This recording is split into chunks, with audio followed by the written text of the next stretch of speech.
This is the best Do you hear me? of the Paul Finebaum Show podcast. And a very pleasant good afternoon. Welcome to the program. Busy Wednesday, a lot to get to. Your phone calls, many guests. We've been waiting for months ever since the ugly basketball scandal occurred in early fall to find out what this Blue Ribbon Committee, headed by former Secretary of State Condoleezza Rice, would come up with. Today we found out.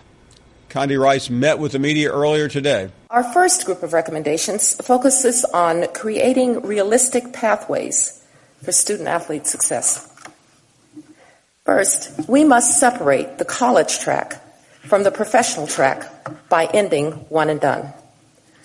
We call on the NBA and the NBPA, who exclusively have power here, to once again make 18-year-olds eligible for the NBA draft so that high school players who are drafted may proceed directly to the NBA.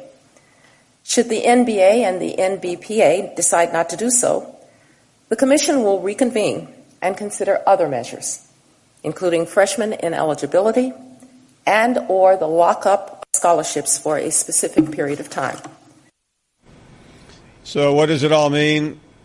The NBA should eliminate one-and-done rule by allowing players to enter the draft out of high school or any college season. If undrafted player can return to school, stiffer penalties for rule breakers, which can lead to a lifetime ban, allow and encourage access to certified agents to high school and college players to produce more informed decisions. Two former players, Jay Billis and David Robinson. It did not address, in my judgment, the most important aspect of college basketball and college sports in general, and that's the amateurism piece. It basically doubled down on what they call the collegiate model and said that college basketball was somehow separate from professional basketball when it's really a professional endeavor in every way, shape, or form. And it makes it seem like, education and money are mutually exclusive, and they're not. I was a little surprised at that, and I was surprised at some of the moralizing that was done. Sort of the idea that, the college degree is the most valuable thing on the planet, and look how much money is invested in the education of these young men, and they should turn away from other opportunities in order to take it. That's all fine. But, to me, if it's so valuable, let it stand alone in the marketplace and show its value. I think we can allow money into the system, but they didn't really look at that. I think the most significant thing is that dialogue has been opened up. All these different constituents who, everyone from, NBA to apparel companies to the NCAA coaches and administrators, I think everyone kind of came to the table and started to discuss some of these matters, which, we're in different silos before. It opened up a tremendous dialogue, and I think we all agree that we have to do what's in the best interest of these kids. Your phone calls at 855-242-7285. Hugh, Deep Gap, North Carolina. Paul. Hello, Hugh. How are you? Well, the last two times I tried to find you, you were on sabbatical. And on one of those occasions, Peter Burns had Marcus Spears on, and that's always a treat. He's a new, svelte, skinny Marcus Spears. Kind of hard to recognize the dude with all the weight he's lost. But that kind of plays into what I've got on my mind. If you remember, or in the event you don't, the first show you had after the national championship, I made the suggestion that Jalen Hurts might be better off playing a different position if he has any ambitions to play in the NFL. And here's the dichotomy. Do you put the team's needs or the players' dreams first? And as critical as I've been of John Calipari, he always puts the players' dreams first, and I've been critical of him for that. I think it cost us at least one national championship. But there would be nothing wrong with Coach Saban soliciting from all 30 of the NFL teams if whether or not they would be willing to consider Jalen Hurts as a quarterback to draft him. And if the event is that they're not, the point that Marcus Spears made is that you do not become a receiver overnight. That takes a lot of work. whether you're playing the slot or tight end or whatever. The RPO offense is great, and Dan Mullen's right. You got to be willing to fill the vacuum when the defense gives it to you, but half of that requirement is delivering the pass on a timely basis. And by any means you want to judge it, looking at Jalen Hurts' last 3 games, he's a failure as a passer, and consequently, any future he has in the NBA is highly questionable in the NFL as a quarterback. I don't know. I'll leave it at that. But there's the answer to it. With his dad being a football coach and in the Alabama program for 2 years, highly unlikely he's going to find a magic elixir to make him a passer. Now, on the comic side of things, I got this to say about Brother Jeremy Pruitt. He reminds me a lot of a guy that was one of my all-time favorite players and coaches, and that's Yogi Berra. I mean, he's kind of the gift that keeps on giving. There's nothing wrong with his colloquial Southern working man's vocabulary. It's highly different, and in truth, it will probably resonate with a lot of kids that are good football players. You're never really sure what he said after he said it, but down deep, he is a stern, very serious football mind who has a high degree of expectation for his players. And he probably will get that program turned around. Whether he can carry it to the level they want it to be, that's another question. Paul, thank you. Talk to you later, bub. Thank you. Appreciate it. Tony is in San Diego. You're on the air. Good afternoon. Good afternoon, Mr. Finebaum. How you doing, sir? We are well. Thank you. Good to talk to you. A long time no talk, Paul. Still watch you every day and your listeners and everything. What's on my mind, Paul, is something that's not new, but I have read and heard that these rumors are a little closer to home regarding from the recruiters at other schools about Coach Saban retiring soon and using that to their advantage. Now, I know that's been going on forever, but in particular, I wanted to know if you knew that one of the schools is over there in Athens and the other school down in Tallahassee, but in particular, I know things on the up and up in Athens, and I agree with your comments the other day that, it's kind of like in Tuscaloosa around 2010. There's no doubt that Georgia's building a, top-notch program over there.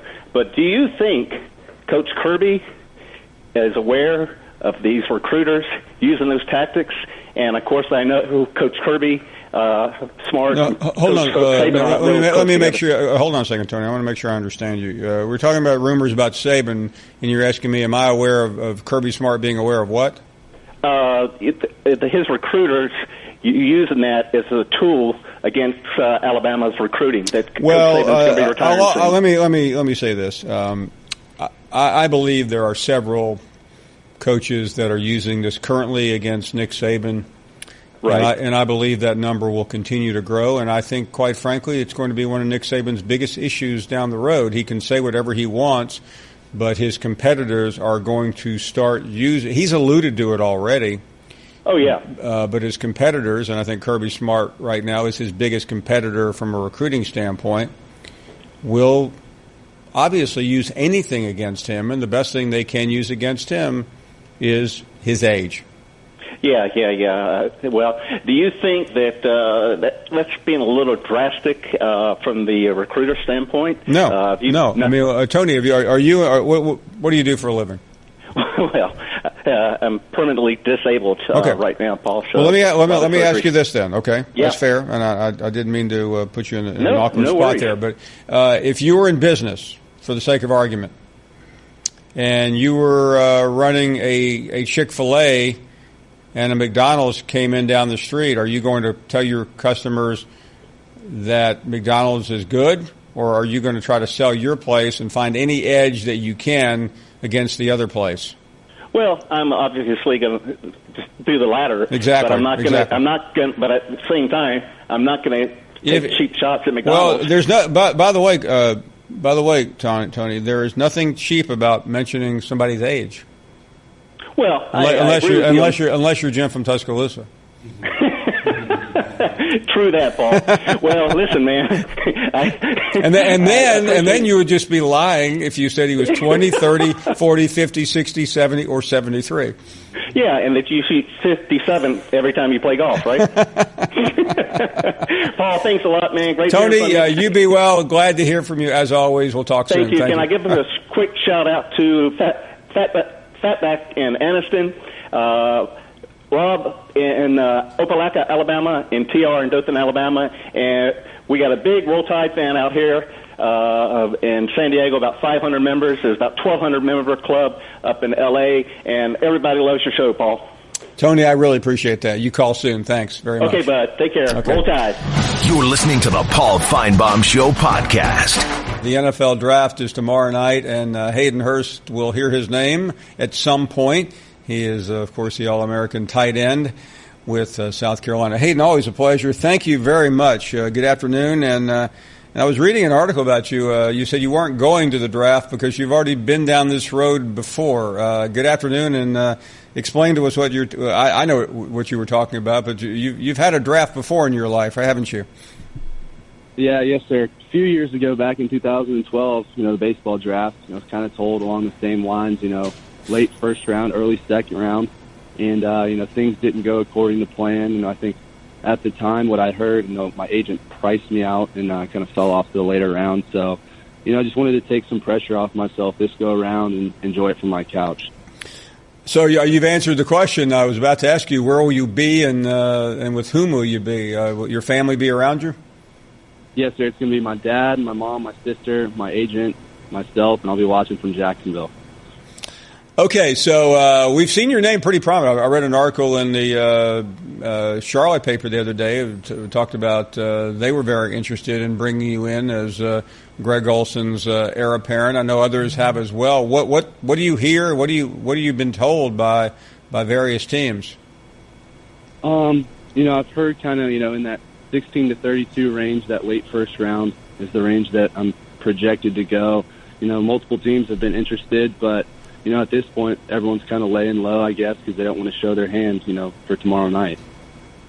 This may be a loaded question because you want to go high. Obviously, it helps situate you for the next couple of years. But do you have a preference? What would you like in terms of tomorrow night?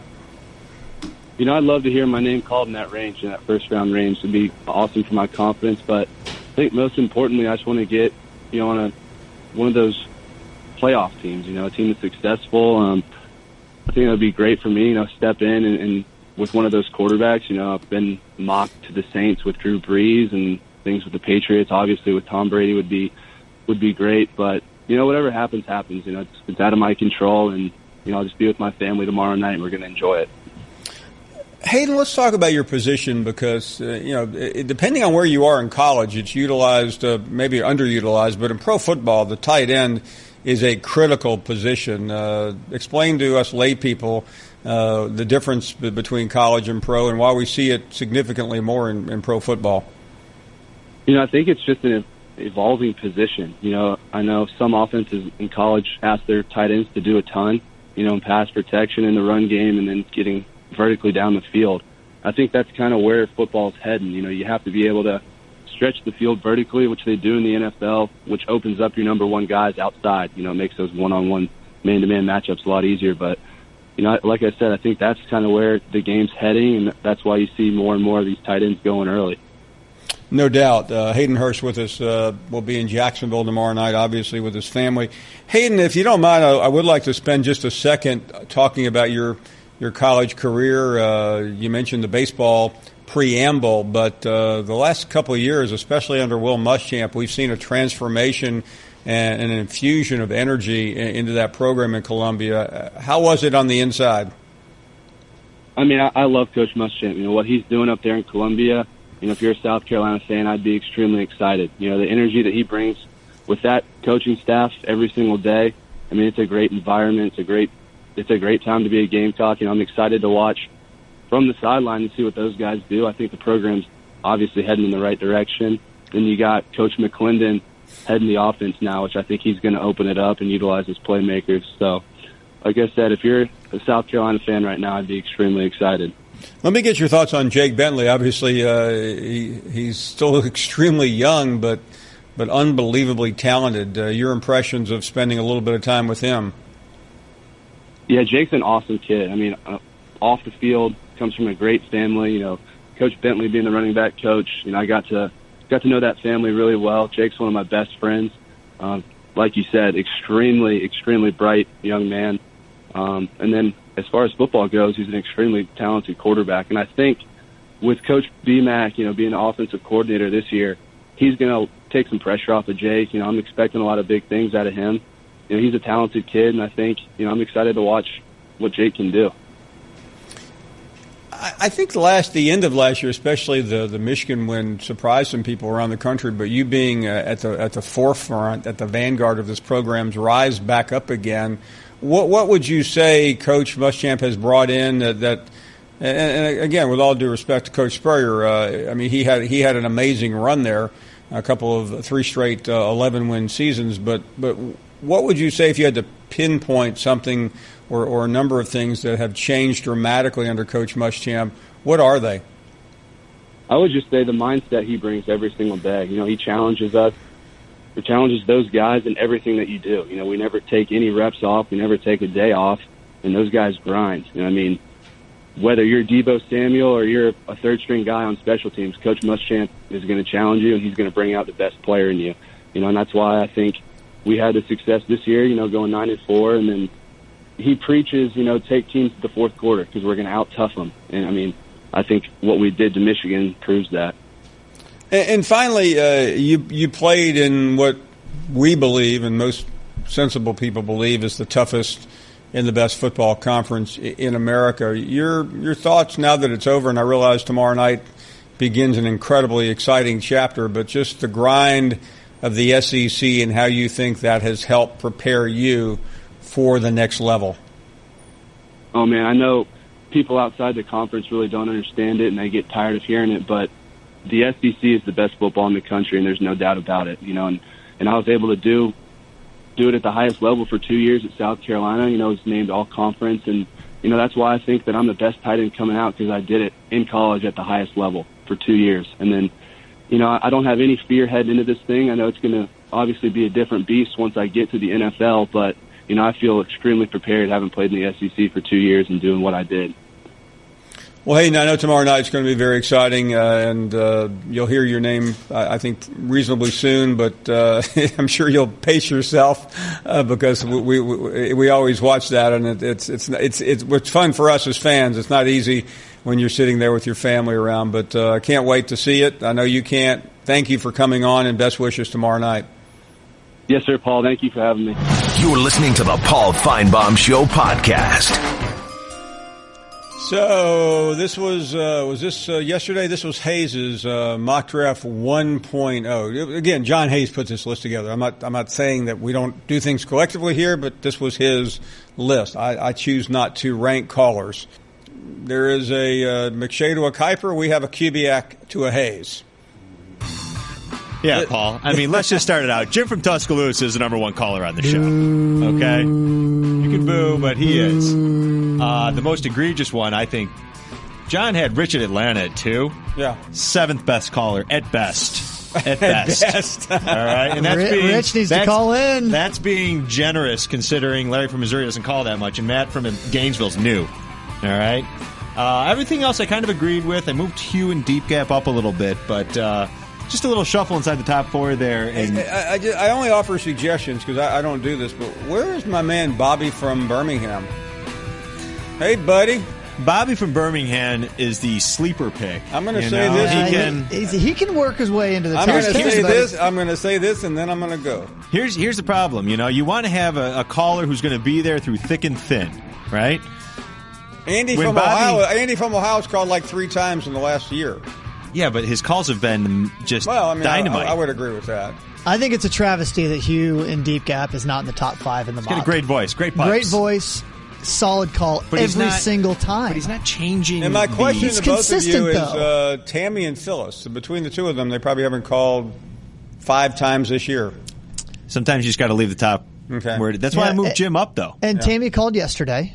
Right. It was not a great call. You're Tammy. saying Kubiak, Jim is the best caller on this show. Yeah.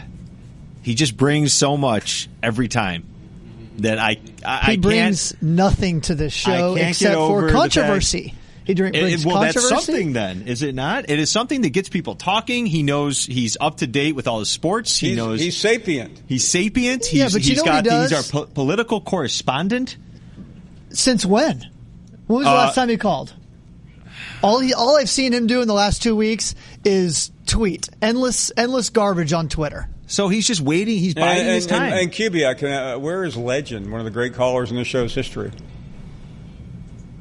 Yeah, we'll talk about Legend on 6 o'clock. It's not a legendary mock, I can tell you that much. Yeah, anytime you come with the same call every time, you're not in my top 10.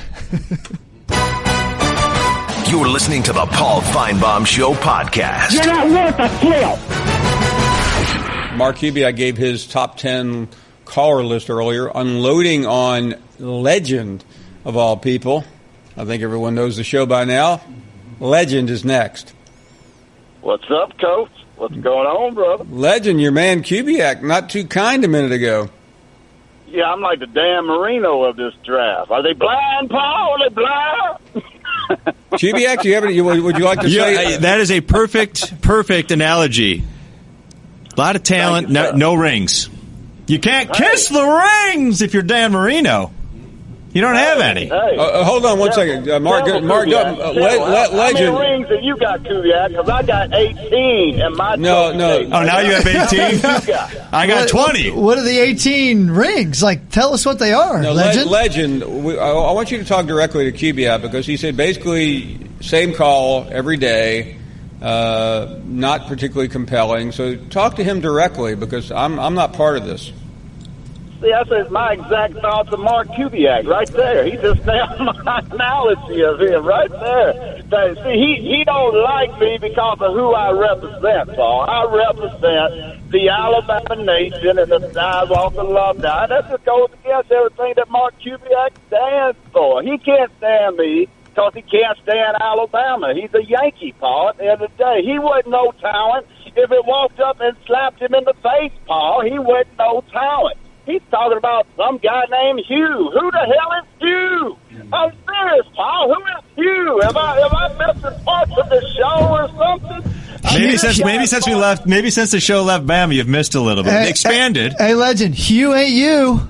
Expanded. Hugh from Deep Gap's got some great pipes. Thoughtful questions. You know something, Legend. You're Legend. You are right. This is Ric Flair. Woo! See, that's the thing. It's not Ric Flair. If you're talking about the best, Ric Flair was one of the best on a small market thing there. You got to go big, like Hulk Hogan. Remember? Like the World Wrestling Federation. You can stay down in Ric Flair, but he had to come over to the big boy table and come over to the WWF with Hulk. All right? If you want to come over to the big boy table, just change it up. We'll welcome you in. Just come into the big boy. Come to the national show. But a fake, dude. Ric Flair was the truth. You talking about some guy named Hugh from the Gap. I've never even heard this guy, dude. That's like taking the 6th pick in the draft and drafting dadgum Lamar Jackson or something. That don't make sense, dude. Now, look at the history of the show. Or you going to do a mock draft, at least have some knowledge. How long have you even listened to this Hey, Paul, real quick. Who was the first caller on today's show that you chose? Hugh from Deep Gap. Okay. Yeah, I guess he was so compelling, wasn't he? I missed it for some reason. Well, Legend, I just think Kubiak, I don't think Kubiak's against Alabama, but he's tired. I think he has Alabama fatigue. Well, that's why he should be on the Finebaum show. Alabama helps you build this show, brother. We love you. You are like the grand marshal of the Finebaum show, but without Alabama football, brother.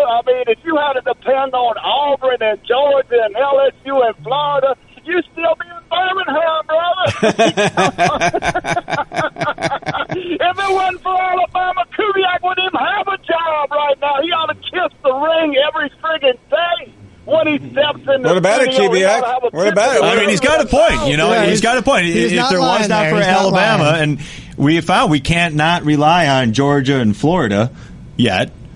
I'm just, I want the Florida and Georgia fans to find out and come with that passion that you guys have, and maybe to mix it up with them. Well, Legend, now you're starting to develop what it takes to get into the top 5. Like, this is a great call. Bring this every time. Don't bring this just when you're called out. That's weak.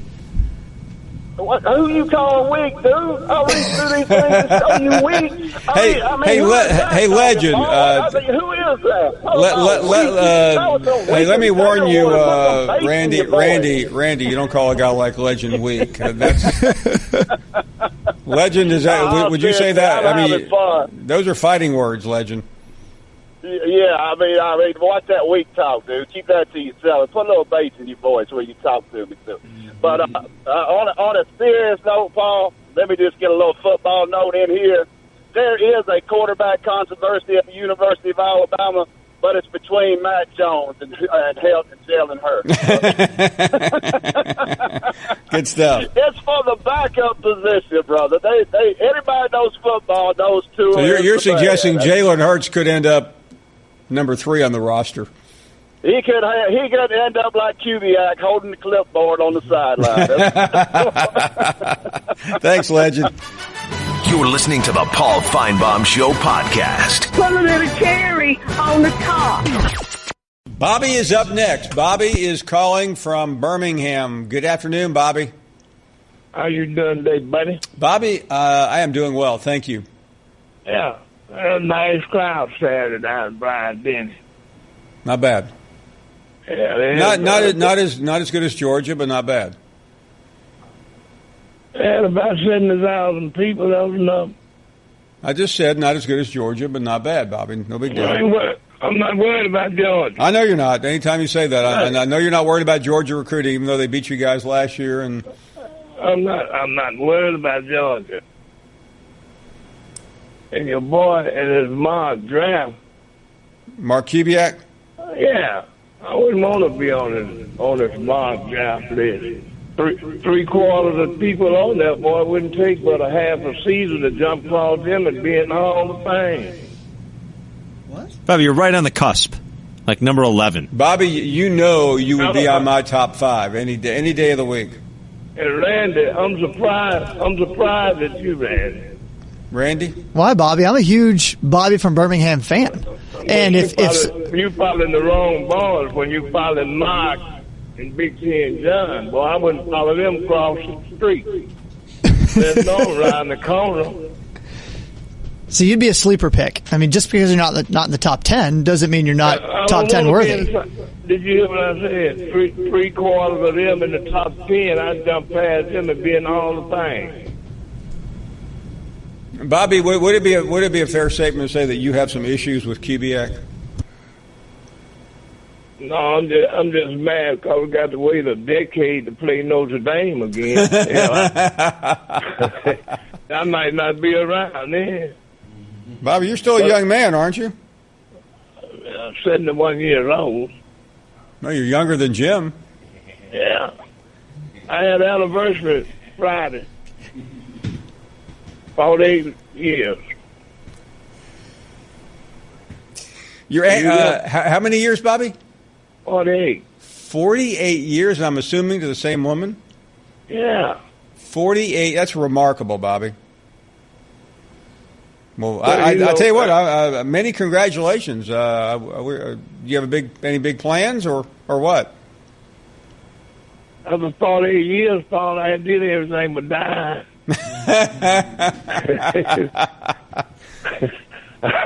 I sit out and watch the Bill Maher show. Well, don't do that, Bobby. Actually, I'm going to be in Birmingham Saturday, so if you die Friday so I can come by your funeral Saturday. At least I feel like I've done something. Hey, as far as the quarterback situation out there.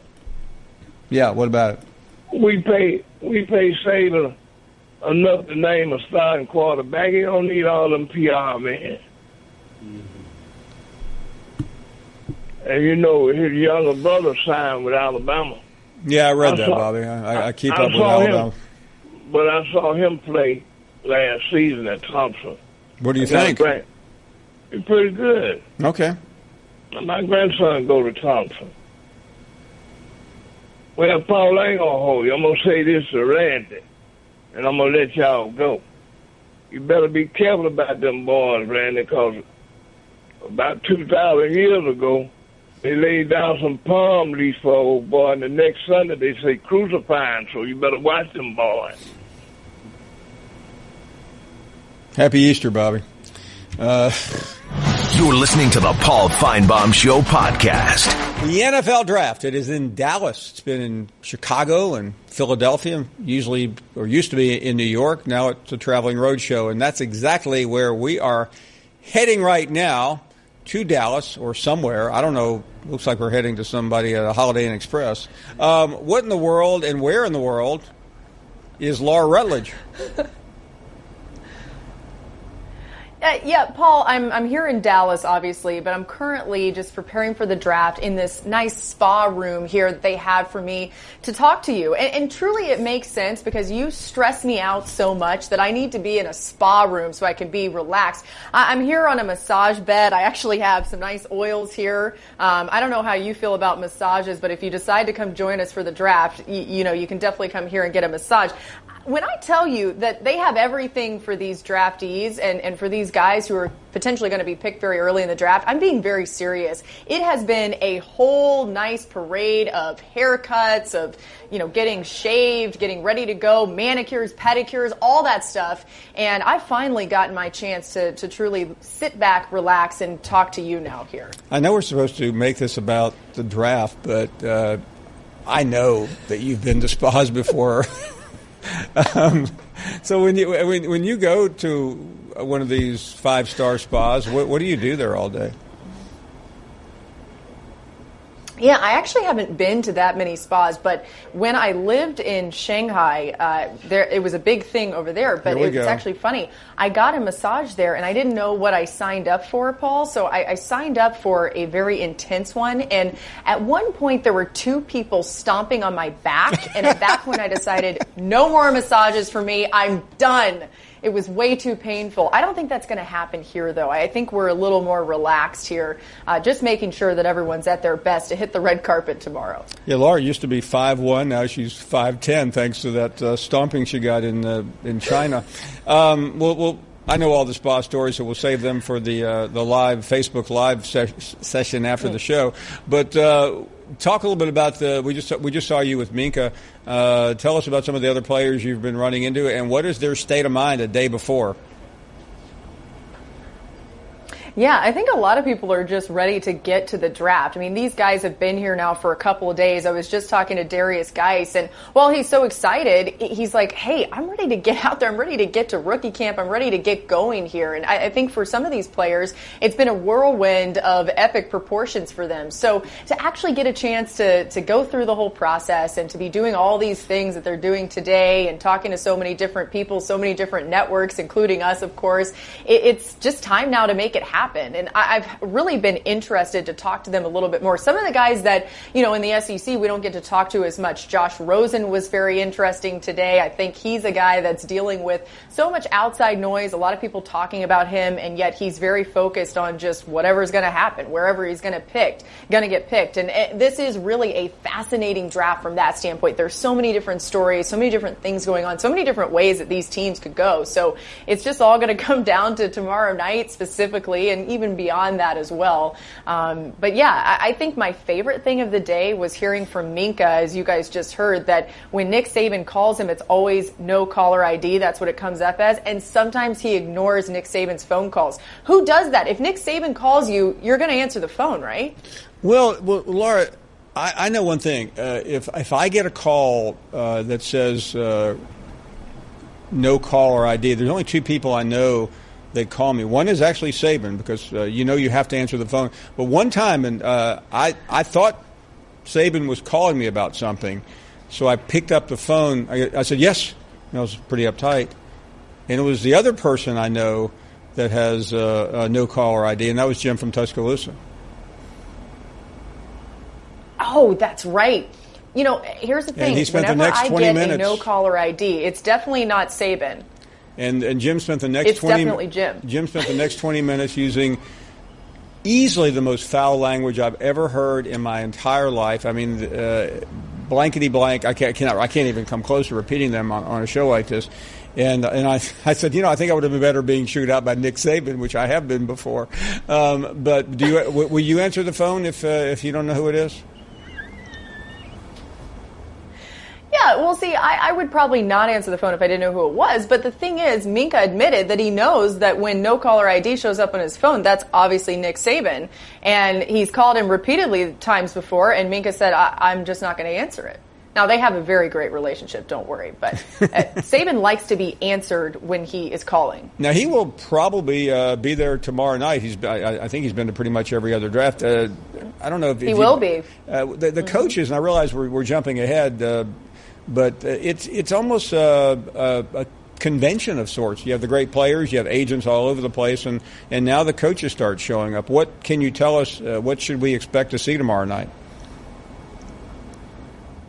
Yeah, there will be a lot of coaches here. You mentioned Nick Saban. He'll be here. Urban Meyer will also be here. James Franklin. I mean, the list goes on and on of these prominent college coaches. And it's so important for them from a recruiting standpoint, because what is their pitch to all these kids? It's, hey, if you come and play here, wherever here may be, you're going to have a chance to be a pick in the NFL draft. And they want to be on that red carpet. They want to be talking about their kids that they recruited from who knows how young, depending on some of them, and got them to go to school and develop them, and especially those players that weren't highly recruited but were given a chance and then became NFL prospects while they were in college.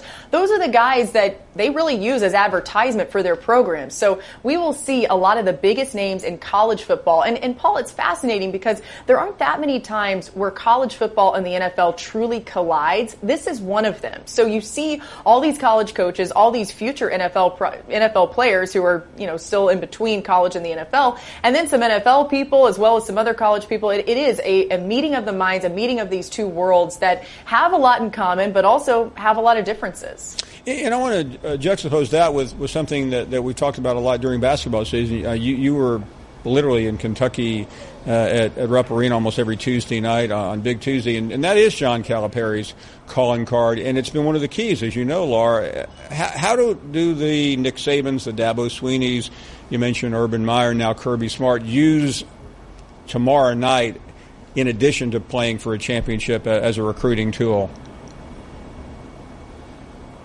Well, I think it's life-changing money, and that's what you see from so many of these players. What are they going to get if they get an opportunity? If you are drafted your junior year, if you're somebody who maybe does wait around your senior year, you may be able to change your entire family's life. Some of these guys have already said, I'm going to buy my mom a house. I'm going to help out my family. I'm going to do whatever I can with this money that I'm going to make. And so I think that's another huge part of it. When you're talking about recruiting, obviously money's involved from that standpoint, from the potential to play pro and everything that comes along with that. You're also talking to the parents. What can I offer you from a standpoint of your son's future that will eventually help you out? And I think that's a huge selling point for a lot of these coaches that will be in play and always is in play. Yeah, you want to win championships, but ultimately, how can you make this game of football that so many people love so dearly, how can you make that into a long-term career? There are very few guys that are truly able to do that. So that's where you see, there's a direct correlation. The teams that recruit the best are the ones with the most NFL picks, and obviously that comes into developing talent, but it also comes into seeing those NFL guys have success and then being able to turn it right back around and fill those voids with everybody else who's coming in. Laura, thank you so much. Oh, by the way, I just got a text from the lady at the front where you are. She said your I think your facial and your pedigree are coming up next. Pedicure. Did you just say pedigree or pedicure? I'm thinking when I think of you, I think of pedigree. Let me just tell you, this is. Well, thank you. I have, Paul. I'm going to send this to you. It's Red Flower Aromatherapeutic Body Oil. You'll get some of this in your mailbox. I may send some to Jim too. It might just calm everybody down. Laura Rutledge, live from wherever in Texas, the spa. Laura, thanks so much. Appreciate it, and hope you enjoy your pedigree and your pedicure. You're listening to the Paul Finebaum Show podcast. Jeff is in Columbus, What's going on, Paul? Jeff, just talking to a lot of future stars here. People talk about Saban and Walsh's coaching tree. Your radio host tree is going off the charts. You got Legend and now Lance propping up. Man, you should be proud of yourself, Paul, for training all these pros out there, my man. We are proud of it. The Finebaum tree rivals Belichick, Saban. It rivals the Miami of Ohio coaching tree. It rivals the best. The Lombardi, Walsh. Paul Finebaum. Hey, man, so I got a little glimpse of Hazy's and Kubiak's power rating, and I'm just proud to be the top-ranked Yankee on there, my man. You are looking good, my man. Yeah, I mean, the top-ranked Yankee, I can't complain too much. I got to admit that. Hey, and speaking of callers, I had to laugh. I thought Darriel yesterday might have had his all-time best call, and you kept trying to compliment him, and old Darriel wasn't no part of it. He kept cutting you off, wouldn't argue with you when you were trying to compliment him. I thought that was funny. That's Darriel. Oh, yeah. And speaking of morons, this bat from Gainesville, talk about a guy that has spit the bit twice in a little phoner feud. I mean, Larry hammered that guy after 12 Bud Lights and only said a couple words, and Matt didn't even, he just stuttered and stomped around. He's 0-2 right now in phoner feuds. Yeah, I think he's going to have to go to the D League or something when it comes to fight. But he has, and no one has taken a beating in a phoner feud like the one you administered. No, I mean, when the all-time legend Jim from Tuscaloosa tries to jump you in the parking lot and you kick him to the curb for 3 months, that's not bad. That may have gotten me the #1 Yankee ranking just in that alone. I think. Yeah, I mean that was sad to watch. I mean, it was it was Tyson at the end of his career. It was Ali at the end of his career. It was Willie Mays playing for the Mets. I mean, it was every bad, Namath with L.A. I mean, it was every bad comparison you can come up with. Right. Hey, and Mike Francesa coming back to radio. Right. Hey, how hilarious is this Knoxville honeymoon has ended after we can't even get to the spring game with old Pruitt down there? I mean, I tell you who nailed it on the head was Cole Kubiak yesterday, and you need to have him on more often because that guy's a straight shooter. He called it just like I see it. These Tennessee fans, they all thought they were big time, rallying around who the coach, the AD was going to hire and making fools of themselves, thinking they're, calling all their shots. Well, you know what? They deserve, like Kubiak said yesterday, they deserve to be called out. Pruitt was probably thinking these guys were going to rally around and everything the way they acted in the off season, and then I don't blame Pruitt for calling them out, to be honest with you. And they deserved it because most of them, they talk all big games or delusional. Probably the most delusional fan base in all of college football. And then when it comes time to have a new regime come in and rally around them, he didn't like what he saw. He was expecting more, I think, out of the fans down there myself.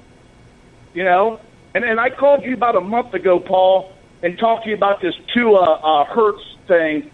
I tell you what, the more and more, it is getting so similar to this J.T. Barrett, Cardale Jones situation. No, that. By the way, that was sapient that you said that. Yes, and I'm telling you where it's going. And Saban, this is like I told you. If the smartest move he could make would be to call Urban and ask him what the biggest mistake he made trying to handle that, because it looks like the fan base is already split on this. Oh no! By the way, he'll see Urban tomorrow night in Dallas. The fan base is more than split. The fan base has already made up its mind. And you know where the next thing goes. And I know I can tell what you're already hearing about, and you don't want to come out and say it but it's headed to the locker room if it's not there already. Because Hurts obviously is one heck of a leader, just like Barrett. Every guy on the team. And Urban knew that. So I think he was so loyal to Barrett to a fault because of the leadership in the locker room, and he was afraid to lose the locker room. And I got to believe that's part of this whole decision. He probably knows Tua is the better player, the better athlete, the better thrower, but can he control the locker room like I think sounds like Hurts? I don't know it from Adam, but I'm guessing that's the way it is. It's a good point. Well done. Hey, thank you very much, Jeff. Good to hear from you. I-Man. Up next. Well, good afternoon, Paul Finebaum. You are now not on my show. That's the craziest thing I've ever heard, all these people trying to get their own show. You know what the difference between you and these other Winderlickers out there? I didn't mean to say you and the other Winderlickers, meaning you were a Winderlicker. I mean you and the Winderlickers. You don't have to talk. When you do your show, you just kind of sit back and you just take and you just let it settle, and then when you see something, you speak.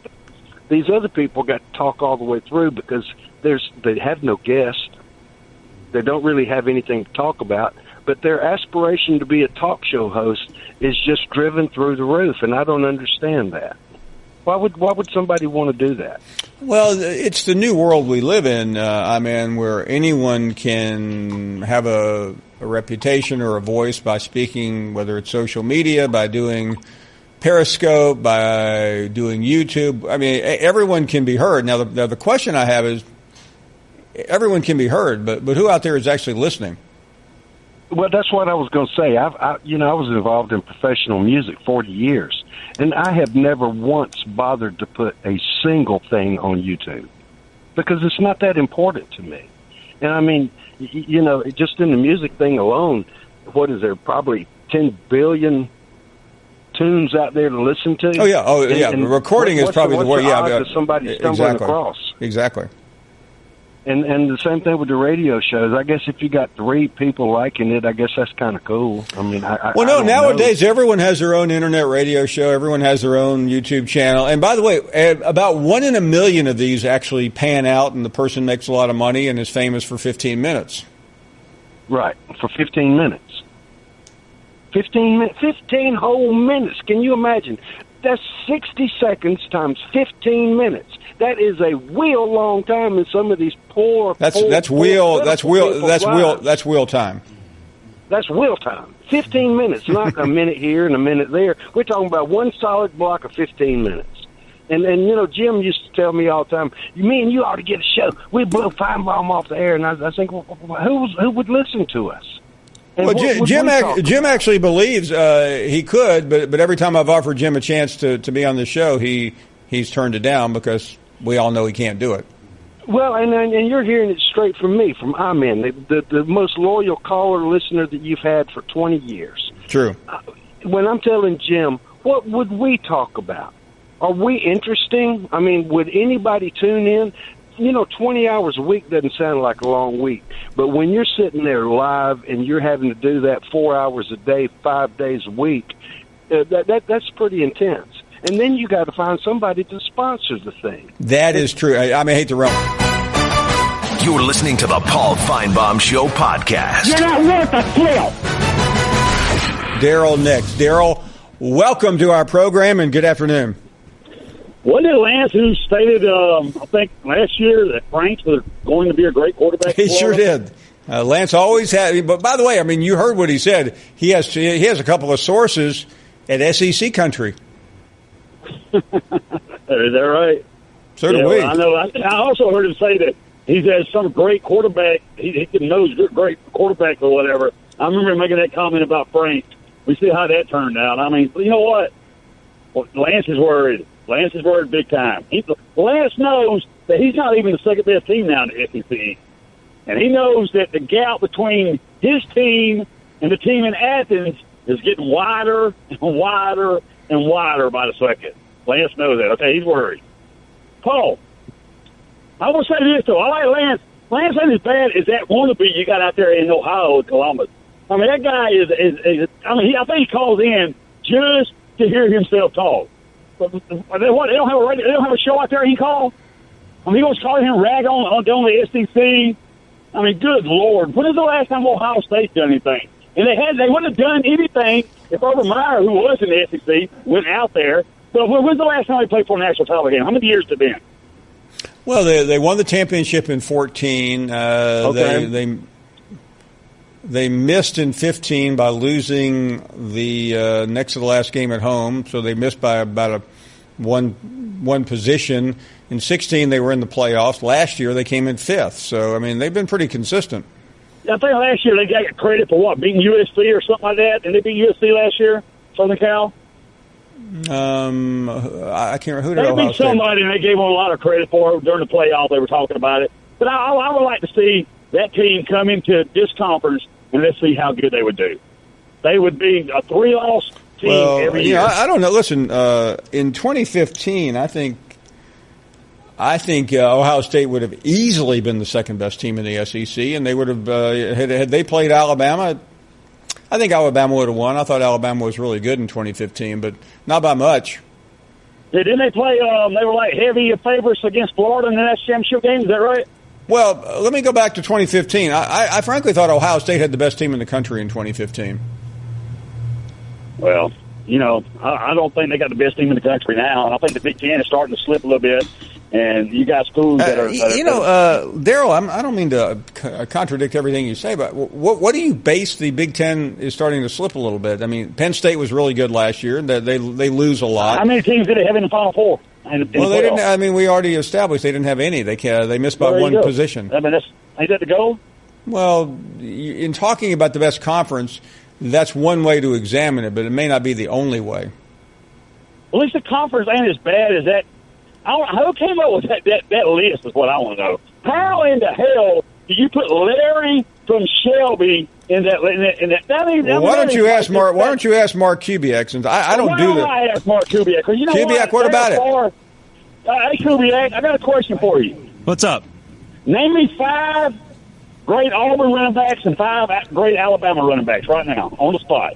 What's that have to do? Running backs? What's that have to do? By the way, I don't want to waste time. Williams, by the way, Darryl, nobody is interested in that. Why would you ask that question? Because he's a producer for your show. He should know it. He should be able to fill them out like an. No, you're challenging him on the caller. You can take the reason I say that is Georgia. Darryl, name 5 great Georgia running backs. That's your team. Go. You got 20 seconds. Name 5 great Georgia running backs. Garrison Hurst, Herschel Walker. Not so easy. Todd Gurley. How can you forget Todd Gurley? Come on, Darryl. Be better than that. You're listening to the Paul Finebaum Show podcast. Put a little cherry on the top. Darryl, welcome to our program and good afternoon. Wasn't it Lance who stated, I think, last year that Franks was going to be a great quarterback? He sure did. Lance always had. But by the way, I mean, you heard what he said. He has a couple of sources at SEC country. Is that right? So do we. I know. I also heard him say that he's had some great quarterback. He knows great quarterback or whatever. I remember him making that comment about Frank. We see how that turned out. I mean, you know what? Well, Lance is worried. Lance is worried big time. Lance knows that he's not even the second best team now in the SEC. And he knows that the gap between his team and the team in Athens is getting wider and wider and wider by the second. Lance knows that. Okay, he's worried. Paul, I will say this, though. I like Lance. Lance ain't as bad as that wannabe you got out there in Ohio and Columbus. I mean, that guy is I think he calls in just to hear himself talk. But they don't have a radio, they don't have a show out there he calls. I mean, he was calling him rag on the SEC.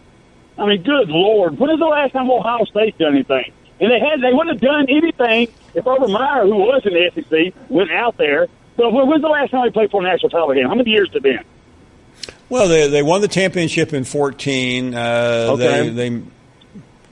They missed in 15 by losing the next to the last game at home, so they missed by about one position.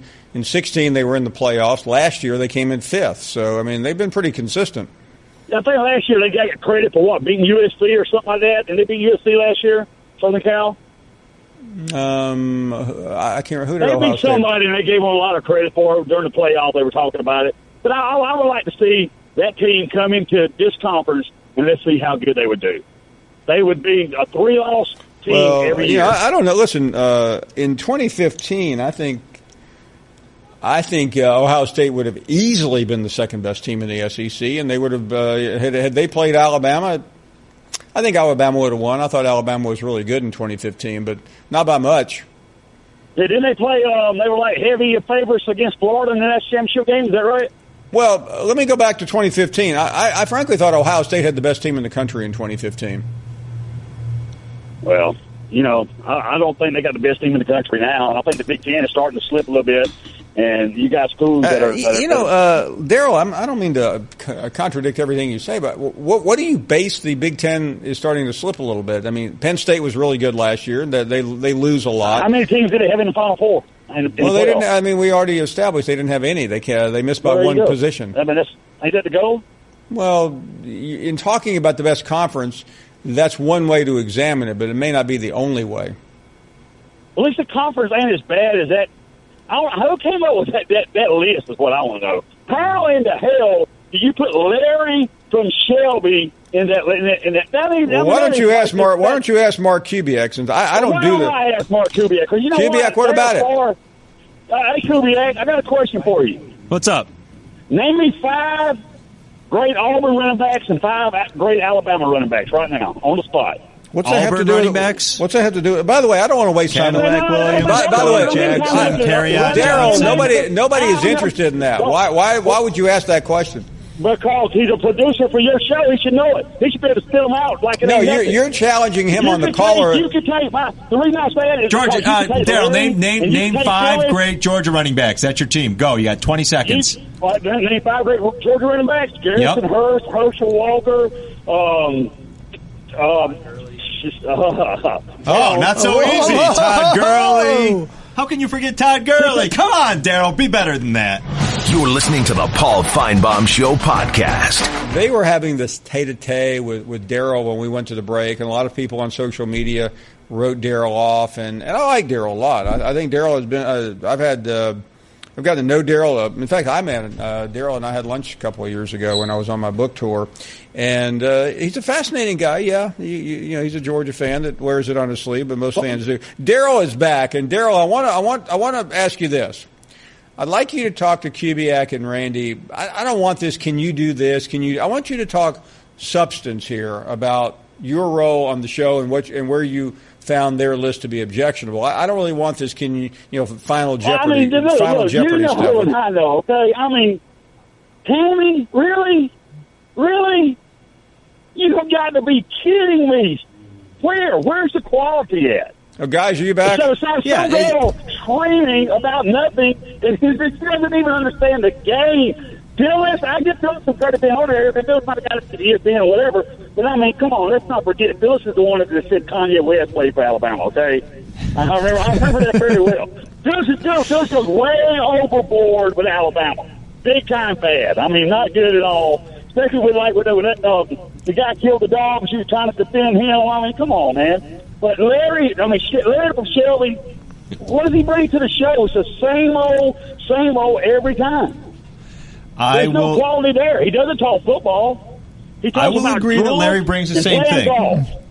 I will. I'll agree that Larry brings the same thing every time, but it can be entertaining. As far as Tammy's concerned, you give the people what they want. What is not entertaining about Tammy? It's great. Right. That makes it different then. Okay, you give the people what they want. And Phyllis, who doesn't want to hear Phyllis? And I was new to the show 4 years ago. I came in, and one of Phyllis's first calls went viral, where every show on ESPN played some snippet of it.